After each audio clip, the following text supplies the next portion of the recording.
In the name of Allah, who is most merciful and beneficent to all of us. Dear students, Assalamu alaikum. Me Rafi Aslim here. I welcome you all in this my channel, One Step to Success. Dear students, आज का हमारा lecture series के अंदर lecture number 18 है। आपको अपनी screen पे WhatsApp number नज़र आ रहा होगा। आप इस नंबर पे टेक्स्ट करके जो प्रीवियस लेक्चर है उनकी वीडियोस जो है वो हासिल कर सकते हैं और ग्रुप में ज्वाइन हो सकते हैं। डियर स्टूडेंट्स, आज हम पढ़ेंगे स्ट्रेटेजिक मैनेजमेंट के बारे में। टेबल ऑफ कंटेंट जान लेते हैं पहले। टेबल ऑफ कंटेंट में हमारे पास है, सबसे पहले हम देखेंगे डेफिनेशन स्ट्रेटेजिक मैनेजमेंट की, फिर उसके बाद हम एक्सप्लेनेशन देखेंगे, उसके बाद जो स्ट्रेटेजिक मैनेजमेंट का स्ट्रक्चर है उसके बारे में बात करेंगे और स्ट्रक्चर के अंदर जो 3 मेन पॉइंट्स हैं एनालिसिस, डिसीजंस एंड एक्शंस, इनके बारे में देखेंगे और फिर उसके बाद हम बेनिफिट्स ऑफ स्ट्रेटेजिक मैनेजमेंट को स्टडी करेंगे। फर्स्ट ऑफ ऑल हम देखते हैं what is strategic management.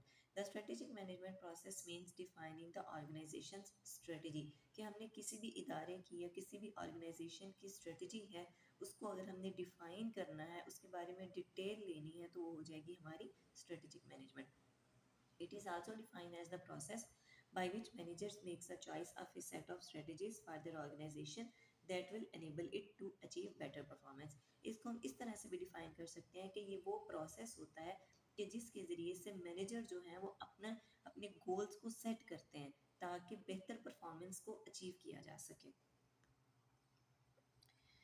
In strategic management we analyse, decide and then take action. Strategic management में हम क्या करते हैं, सबसे पहले हम अपनी सिचुएशन को एनालाइज करते हैं। अगर हमें पता चले कि यस हमें कुछ इम्प्रूवमेंट की ज़रूरत है, फिर हम डिसाइड करते हैं कि किस एरिया में हमें इम्प्रूवमेंट की ज़रूरत है, एंड देन टेक एक्शन, फिर हम उस हिसाब से अपने अमल को करते हैं। मतलब ये कि उस हिसाब से फिर हम काम करते हैं। नेक्स्ट पॉइंट है by this an organization create and sustain competitive advantages. इसकी वजह से जो ऑर्गेनाइजेशन एनालाइज कर लेती हैं, डिसाइड कर लेती हैं और फिर उसके बाद जो है वो कोई एक्शन लेती हैं, तो ऐसी ऑर्गेनाइजेशन जो है ये अपने अंदर क्या करती है, मतलब ये कि इससे उनको बहुत ज़्यादा फ़ायदा हासिल होती है, कम्पिटिटिव एडवांटेजेस जो हैं उनके लिए बहुत ज़्यादा आ जाती हैं। स्ट्रक्चर देख लेते हैं। Structure of strategic management. Strategic management जो है इसमें तीन स्ट्रक्चर के अंदर 3 मेन पॉइंट्स आ जाते हैं। Number 1 analysis, number 2 decisions and number 3 actions. Analysis को देख लेते हैं। एनालिसिस का मतलब होता है स्ट्रेटेजिक गोल्स, कि आपकी स्ट्रेटेजी का गोल क्या है, ठीक है, आपने कौन सी स्ट्रेटेजी यूज़ करनी है और उसके गोल क्या है। नेक्स्ट पॉइंट देखिए vision, mission and strategic objective. आपका विजन क्या है, आप क्या करना चाहते हैं, आप किस तरह से करना चाहते हैं, हम क्यों करना चाहते हैं, मतलब वो सारा हमने एनालाइज करना है। उसके बाद internal environment of the firm, मतलब ये कि आपका जो इंटरनल एनवायरनमेंट है, आपने अपने विजन अपने मिशन के अंदर वो सारी चीज़ें देखनी है कि आपकी ऑर्गेनाइजेशन का इंटरनल इन्वायरमेंट जो अंदरूनी माहौल है वो आपके इन्वायरमेंट का आपकी ऑर्गेनाइजेशन का किस तरह का है, उसके हिसाब से फिर जो है वो आप काम करेंगे।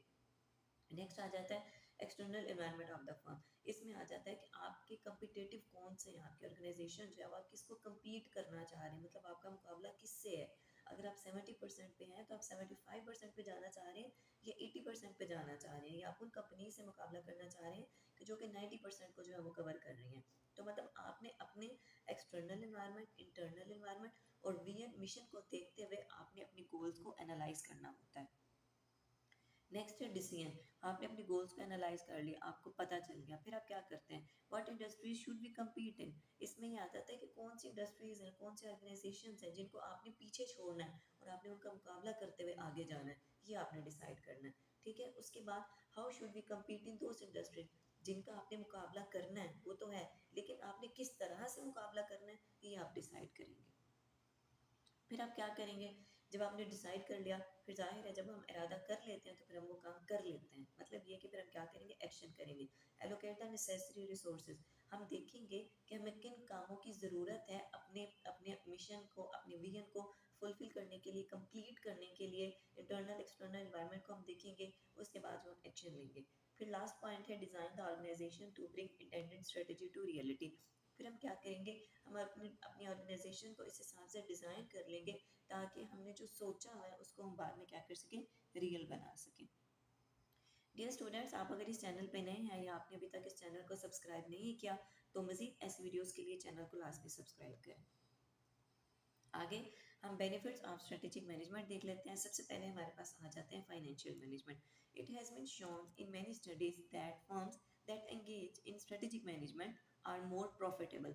ऐसी कंपनीज या ऐसी ऑर्गेनाइजेशन जो कि स्ट्रेटेजिक मैनेजमेंट को यूज़ करती हैं वो ज़्यादा मुनाफे में होती हैं, वो ज़्यादा फ़ायदा कमाती हैं एंड सक्सेसफुल, और वो कामयाब हैं then those that do not have the benefit of strategic planning and strategic management. ये तो जाहिर सी बात है कि अगर आप अपने माइंड को, अपने विजन को, अपने गोल को सामने रख के चलेंगे, अपने टारगेट को अचीव करेंगे, अपने आप को बेहतर से बेहतरीन करने की कोशिश करेंगे, तो फिर इसका आपको बहुत ज़्यादा फ़ायदा होगा। आगे non financial benefits. Apart from these benefits, अभी जो बेनिफिट्स हमने पढ़े हैं इसके अलावा, फर्म्स दैट एंगेज, फर्म का मतलब है ऑर्गेनाइजेशन, ये आपकी कोई company, firms that engage in strategic management are more aware of the external threats. कि नॉन फाइनेंशियल मैनेजमेंट में ऐसा होता है, आपको बेनिफिट्स जो है वो इस तरह के मिलते हैं कि एक तो आपको इनकम का अपना होता है, फाइनेंशियल क्या होता है, आपका पैसा, आपकी इनकम, कि आपने अपने विजन को किस तरह से फुलफिल करना है, ठीक है। उसके बाद नॉन फाइनेंशियल भी आ जाएगा कि आपको एक्सटर्नल थ्रेट्स का पता चलता है कि अगर मैंने ये काम किया तो मेरे कॉम्पिटिटर तक अगर मेरा विजन या मिशन पहुंच गया तो वो मेरे काम को कंप्लीट करने से पहले खुद उस काम को कंप्लीट कर लेंगे। तो ये होती है आपकी एक्सटर्नल थ्रेट्स, ठीक है। आगे आ जाता है N improved understanding of competitor strength. आपको पता होना चाहिए जिसको आपने compete करना है उसकी स्ट्रेंथ क्या है एंड वीकनेस, और उसकी वीकनेस क्या है, एंड इंक्रीज एम्प्लॉय प्रोडक्टिविटी। मतलब ये कि आपने कोई भी जब काम करना है तो आपको अपनी जो कंपिटिटर है आपको उनकी स्ट्रेंथ एंड वीकनेस का पता होना चाहिए। जब आपको उनकी स्ट्रेंथ एंड वीकनेस का पता होगा तो फिर इससे क्या होगा कि आप अपनी कंपनी के अंदर मजीद बेहतरी लेके आएंगे। फिर जाहिर है आप अपने एम्प्लॉयज़ को ट्रेनिंग देंगे, उनके वर्कशॉप्स लेंगे, उन्हें ज़्यादा स्किल्ड बनाएंगे, उन्हें ज़्यादा स्किल सिखाएंगे ताकि क्या हो, आपकी कंपनी की प्रोडक्टिविटी जो है वो बहुत ज़्यादा हो। थर्ड पॉइंट है they also have lesser resistance to change. उनके पास में नॉन फाइनेंशियल बेनिफिट में ऐसा होता है कि इनमें मतलब आप चेंज करने की आपको ज़्यादा ज़रूरत नहीं पड़ती। अगर आप जो एक्सटर्नल थ्रेट्स हैं अगर आप उनको ओवरकम कर लेते हैं, अगर उन पर काबू पा लेते हैं तो जाहिर है फिर आप आगे बढ़ते जाते हैं। आपको किसी भी चीज़ को, अपने आप को या अपने इरादे को चेंज करने की बिल्कुल ज़रूरत नहीं होती। And a clear understanding of the link between performance and reward. फिर आपको पता होता है कि मैंने अपनी परफॉर्मेंस को किस तरह से बेहतर करना है और इसके नतीजे में मुझे रिवॉर्ड, मतलब ये कि मुझे इसके नतीजे में आउटपुट जो है वो किस तरह से मिलेगा। Okay students, thank you so much, thanks for listening. आपका कोई क्वेश्चन हो तो आप कमेंट में क्वेश्चन कर सकते हैं। इसके अलावा मजीद ऐसी वीडियोस देखने के लिए चैनल को सब्सक्राइब करें, वीडियो को लाइक एंड शेयर करें। थैंक यू, अल्लाह हाफिज़।